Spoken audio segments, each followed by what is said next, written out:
Hello, friends. This is the seventh round and the final game of the Vegas tournament. I am at 5 out of 6, tied for second. And if I win this, I'm guaranteed second place and a potential tie for first place. And it's a big game. So the prize money for first place was $5,000. I already forgot how much second place was. It's on the National Open site if you really wanted to look it up. But I was not calculating any prize money or anything like that. I just wanted to win this game. So, yeah, I actually looked at my pairing through text maybe 5 minutes before the game started. I was literally in my hotel room streaming, actually. Didn't even check my phone. All I knew was that the game was coming up and I had to get down to the elevator because the elevators were very crowded there. And I just wanted to get to the game. I knew I had black pieces and I knew whoever was going to play would have also 5 out of 6, so they'd be pretty strong. And on my way down, I checked my phone to see the pairing, and somehow I was higher rated than my opponent. So kind of lucked out. And I think one of my friends looking back looked at the standings and said that I was paired with the lowest rated player that was 5 out of 6. So yeah, still kind of lucky on that pairing. Pretty happy that that ended up being like that. But it's not something that I could sleep on. Obviously, a lot of people in this section are underrated. I know I was. But yeah, I'd been beaten by kids before, so I definitely didn't want to take this lightly. I had the black pieces again, and still hoping for no d4. But my opponent played something that I still found tricky, and it is knight to f3. So I've played against this a lot in blitz, and what typically ends up happening is I play knight here, hoping for this, because I like transposing the e4, e5. But I quickly learned that after this, everyone plays d4. So that d4 opening that I was hoping not to get, I would be getting. So I made sure not to play here, because that would be really bad. So I played d5 right away. Probably better is just knight f6, but d5 and c4 and e6, and I try to transpose, but the benefit to this is that white never plays d4 until very much later, and the idea is that they're going to get this bishop on this nice diagonal unopposed by any d4 pawn. So they kind of get exactly what they want. I'm still just trying to resemble some sort of d4 opening without them ever having played d4. So just b6, and yeah, they take here. So my plan is to go here. And remember in the last game that I played with the black pieces, they didn't play c4. They only played c3. So I was able to trade off these bishops on a6. Well, I don't have a knight here anymore covering a6.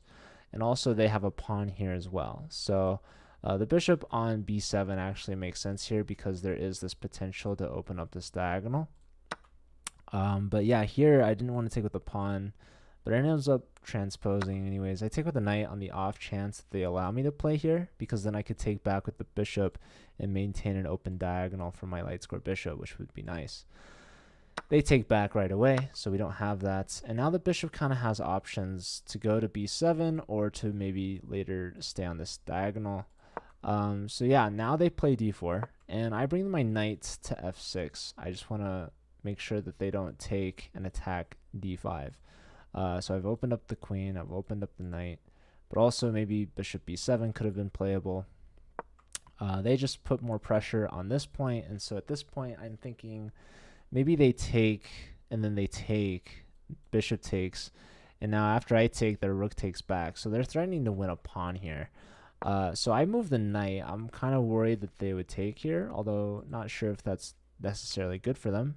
But I just move the knight in, and they kind of copy me here. Not really entirely sure what they're doing with this move, but they are looking at this potential fork, which I would not like, because after queen recaptures, pawn takes, and I lose actually d5. So I move the queen to not get forked by this knight, and they go bishop here, attacking my knight. And I, for whatever reason, don't like the idea of taking back with this d pawn, opening up this d file. So I actually play f5 here, just trying to reinforce this knight point here with another pawn. So they take, I take, and I get the feeling that my pawns are a little overextended maybe. It's kind of awkward to defend everything. They go knight here, and the point is that they want to take, and then take here because the queen is the only defender really when there's two pieces attacking it. So the queen's kind of blocking the bishop's defense. But after knight to d3, I have bishop a6, which is pretty nice, just pinning the knight to the rook here. So my opponent later told me that they had missed this, which I guess was somewhat clear in the fact that they played this, but they get the rook out of the pin. And here I thought that they kind of took a step in the wrong direction. They go bishop e5. So yeah, after the rook move, I have time to then support and defend c5. So I do that with my rook. And now bishop e5. What I don't like about this move is that it's simply just attacking the queen. I'm going to move the queen. And when I do to e6, I'm threatening already. Bishop takes knight, queen takes bishop. So white just threw a punch at me for me to very calmly respond and throw a punch immediately back. So now they have to respond to my threats. And the best thing that they can do here is to bring the bishop all the way back to where it was. The bishop was best placed on this diagonal. No doubt about it. They just moved the bishop here. Are they going to go back and admit that they just made a mistake? Well, they should. But no, they decide to double down on this maneuver and say that no, we meant to do this. We meant to attack the queen and go to g3. Unfortunately, g3 is not really a good square for this bishop. The bishop was, like I said, best placed on the long diagonal, and so at this point, I'm ready to make them pay. I'm ready to attack. I go g5. g5 with the threat of f4, or bishop takes and then f4, basically just trapping this bishop. So they have to make space for the bishop. There's no way around it. They should go h3, which they did.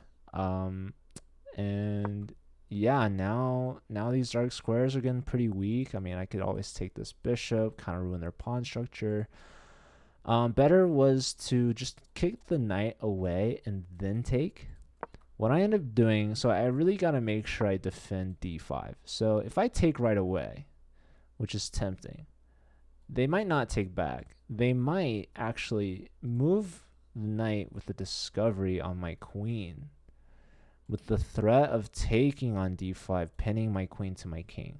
So this is very aggressive for me. In fact, in one of my last games, my opponent played g4 and f4, and their king ended up being super weak. I've played f5 and g5 with black here, and I have to make sure I am not getting punished on this diagonal. So the queen and the bishop are both eyeing d5. So if I move the knight, there are tactics abound with this bishop. So I make sure that the knight stays here so the bishop can't take d5. And I put my rook on the d file first before I even consider moving this knight. So now they move the queen. They don't like being opposite the rook. But if they go here, then they're opposite my bishop. And if they go here, they're opposite my other rooks. So really, this queen didn't have a lot of options. Both rooks here are kind of smothering the queen on the back rank, and this knight is kind of in the way, and moving the knight's also not really good, and so that's why c4 would have been great for me. I forced the knight out, and then I would take on g3. Unfortunately, I take on g3 right away, and it doesn't seem so obvious why it's bad, but looking back on it, I can very clearly see why. I do bishop here, just attacking the pawn, which makes sense. They save the pawn. I don't know why I wasn't considering g4, but it's a pretty good move. If I take, they take with the skewer on my queen and rook, which is not good. And they're threatening to take, hitting the queen. So here I decide, well, maybe that wasn't great, but I can play c4 now. c4, and I'm hitting the knight, hitting the queen behind it, also opening up the rooks. But because I've taken on g3 and allowed for f takes, that clears the f2 square for the knight. So that's why c4 would have been better first. They go back, and now I go queen to e5, threatening this. But Once this clears the way, they can block somehow here. So maybe some queen move would be fine here. Because I'm not really mating them. This knight does a good job of kind of covering any follow-up checks. And their bishop is here in time to save along this diagonal. So here maybe queen takes f5 and they hold equality. They made a blunder here, basically. They take on c4. And now I thought to myself, queen check, king here, bishop takes with check, maybe they block, maybe I take with rook here, but then I remember bishop takes on d5.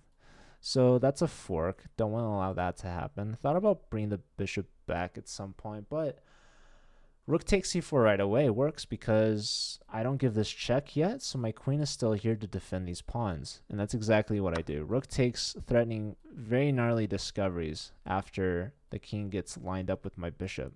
So they have to sack the piece here. They have to give check. They have to distract my queen.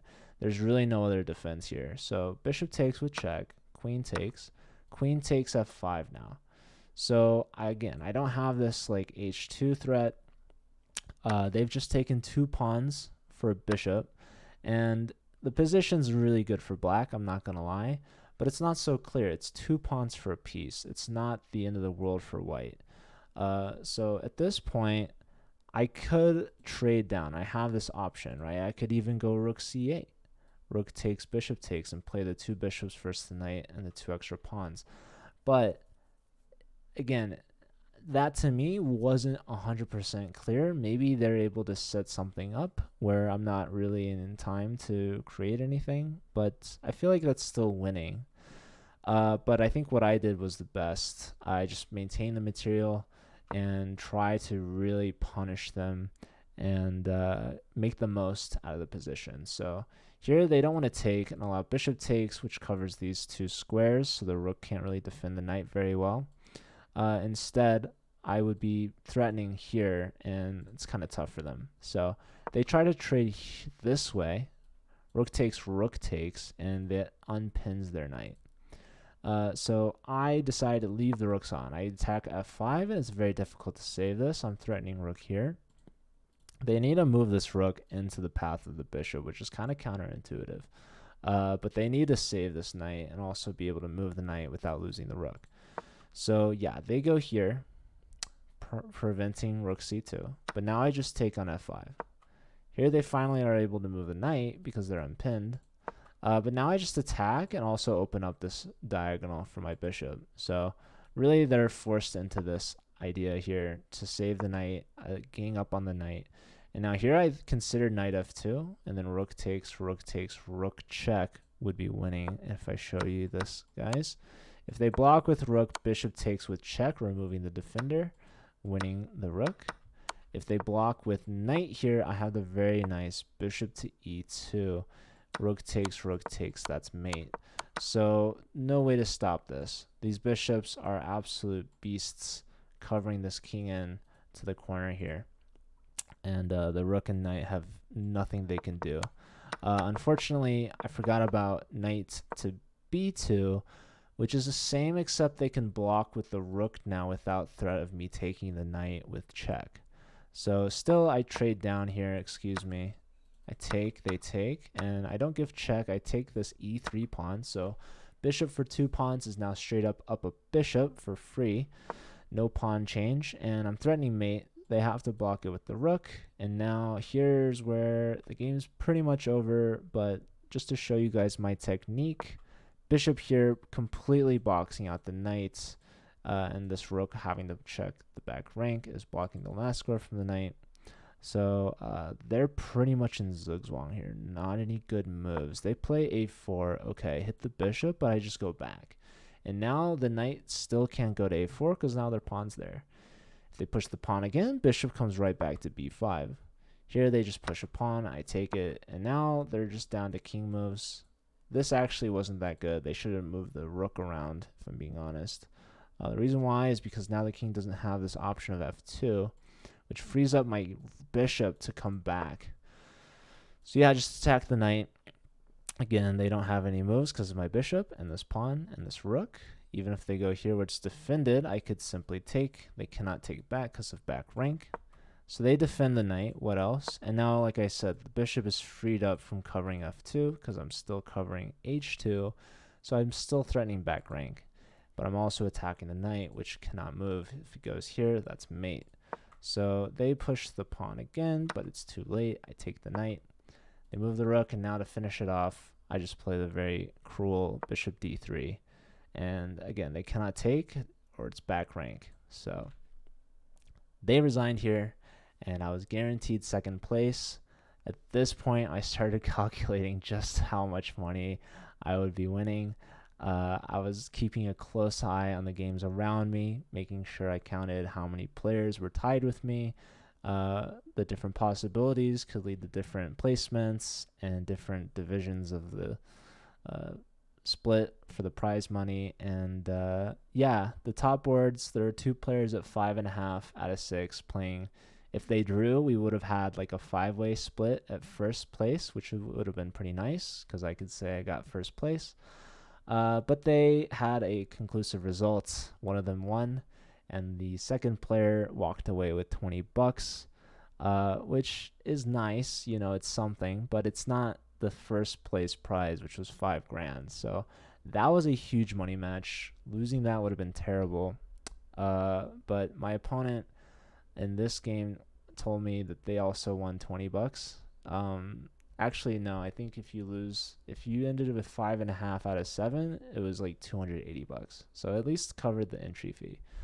But yeah, my opponent later told me on Twitch they won $20. So if I lost this game, I would have been really upset because, I mean, I just would have been upset. That would have been tough to deal with. But yeah, I ended up walking away, tied for second with $1,500 in my pocket, and the ratings were just announced, I think, yesterday. I ended up gaining 95 rating points in just 6 games. So pretty happy overall with my result, and that was just the chess side of Vegas. Honestly, there was so much more I kind of alluded to, but I met so many amazing people for the first time, got to hang out with some friends that I made previously. And yeah, it was just a huge like chess party. I mean, I was hanging out with Rosen a couple nights in a row. And like I said, I met some really amazing people. Met a lot of my viewers for the first time.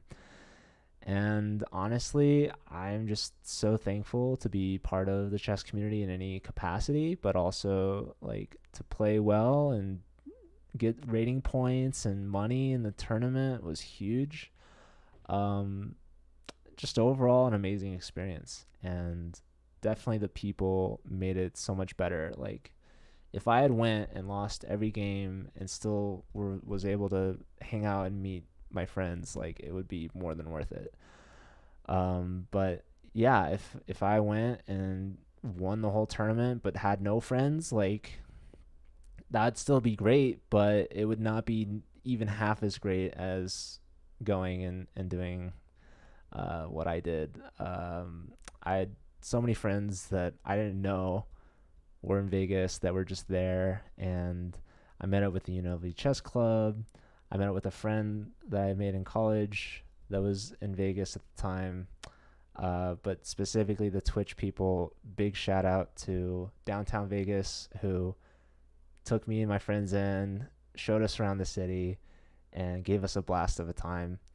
And also shout out to Ryan and Caleb and John for helping me get a hotel room, and shout out to Batente, who was also there. So big VIP in the Twitch world, and met Bitsy for the first time. I wish Gerber was there.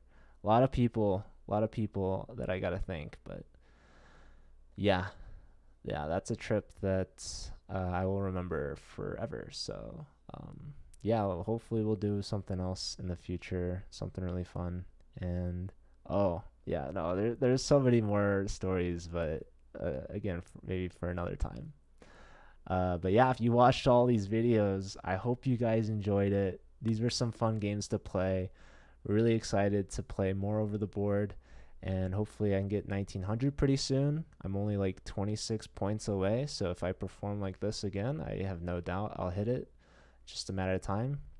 And yeah, the overall goal is to hit 2200 one of these days. So like I said, 1900's next on my sights. 2000 would be nice, so I could say I'm an expert, and then from there 200 points until master. So we'll see how long it takes. uh I'm just happy to be able to play chess, do well, and make some friends along the way. So thank you guys for being a part of my life. I love you all. Take care of yourselves, and I will see you next time. Thank you.